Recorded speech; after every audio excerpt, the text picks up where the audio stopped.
In today's video, we're going to go through a great way to add some blazing fast storage to your PC, your Mac, or your UNRAID system. This isn't a traditional plug-in card, and if you want to learn more about how to speed up your storage, then watch the rest of this video. And if you haven't already done so, then please show your support by subscribing and clicking the notification icon so you'll be notified of new content.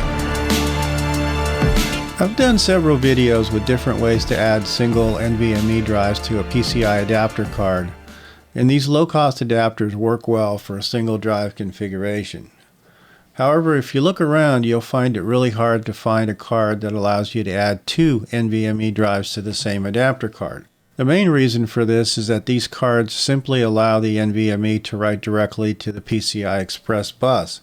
As these devices can't share a PCI bus on a single slot, putting two drives on a card isn't possible unless your motherboard chipset supports a feature called bifurcation. In case you're not familiar with it, bifurcation is basically your system's ability to take, let's say, a by 16 slot and chop it up into four smaller chunks, like getting 4 by 4 slots. This feature makes it very easy to add two or more NVMe drives on a single slot card combination and having each NVMe drive get access to all the lanes they need. Unfortunately, most chipsets don't support this feature, especially on consumer-grade hardware. So this feature is only found on higher-end Ryzen and Intel boards.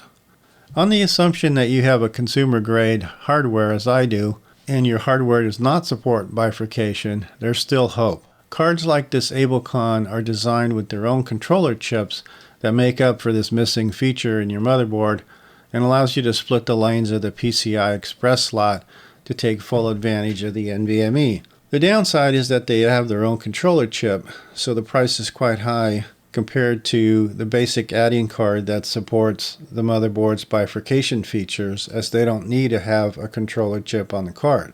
Today we're going to cover a 2-drive version of this card and go through the setup and configuration, and then test the card in a single drive, RAID 1, and 0 configuration. Let's start by taking a look at the card itself and check out what comes in the box. As you can see, there isn't really much that comes with this card. You get the card itself with a standard profile bracket, you get the low profile bracket, and you get the mounting screws for the NVMe drives. As for the card, as I kind of mentioned in the intro a little bit, this card has a separate controller which is actually mounted underneath this heatsink, and its job is to basically take this by 8 slot and convert it into 2 by 4 slots so that each NVMe drive has its own dedicated path. Now, hopefully this doesn't introduce any kind of delays or lags or performance hits, which will determine when we actually test this thing. As for the drives themselves, they actually mount here in the M keys slots, and obviously you can adjust it to the different configuration that you have. And obviously you need to buy your own drives and put those in. It also does not come with any heat sinks, so you'll need to be adding your own heat sinks because this thing's going to probably get a little bit warm. With 2 NVMe drives, you're going to want to put a heat sink on this thing. Some versions of these cards are actually actively cooled, but I think with a couple of good heat sinks we should get some good performance readings and not generate too much heat. We'll do some thermal testing just to kind of make sure. So I'm going to go ahead and get this mounted up, and we'll go ahead and start testing and configuring the device. I'm not going to go through mounting the drives and stuff because I've been through that on a couple of videos already, and I'll leave reference links in the description below if you want to see a little bit more on mounting heat sinks and stuff. Let's get into putting this card into the system and start testing to see how this thing does. The first thing that you notice is you don't need to install any drivers whatsoever. The card's just recognized, and we instantly see that we have now 2 SSDs that have been added to the system. To demonstrate the speed and flexibility of this card, I'm going to test it in 3 different configurations. Single drive, and then we're going to put it in a RAID 0, a striping configuration, just to see how much performance we can push through this. And then we'll put it in a RAID 1 mirroring configuration, replicate situations where you have redundancy requirements or you're doing some read-write caching or something like that.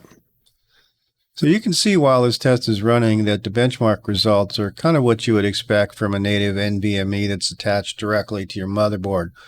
And the drives achieve the manufacturer's rated speeds. There's no noticeable performance hit that I could see when using this card. So next I want to delete the two single drive partitions, and let's create a RAID 0 configuration which will stripe the two drives together. This will double the capacity of the storage and in theory give us double the performance with zero redundancy. So if you do lose a drive, you will lose the entire array. As you can see from the testing, this drive combo is giving us some pretty insane speeds, making it ideal for disk-intensive operations such as video editing, photo editing, VM work, and gaming. So now let's delete the RAID 0 configuration and create a RAID 1 configuration.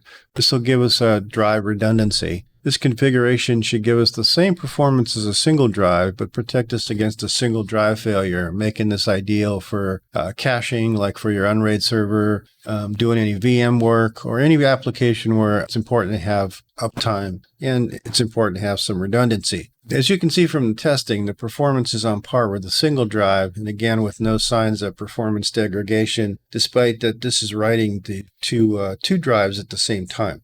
As a side note, I did a temperature measurement on the outside of the controller of the heatsink while I was hammering the drives, just to see what kind of heat was being produced by the controller, and it reached about 60 degrees C or 140 degrees Fahrenheit, which is kind of what you would expect from this type of plug-in card.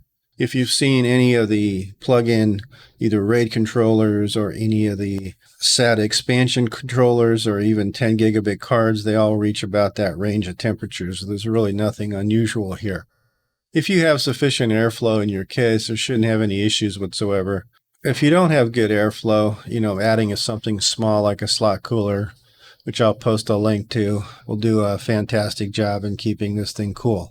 So as you can see, this card is not only flexible, but incredibly fast depending on which configuration you're using.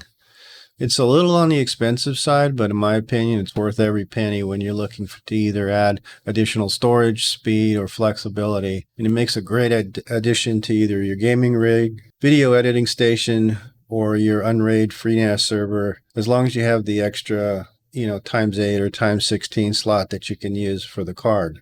So anyway, that's about it for today's video, and I hope you found it useful. I'll leave some affiliate links in the description if you want to check out any of the hardware. If you've enjoyed this video, please give it a like.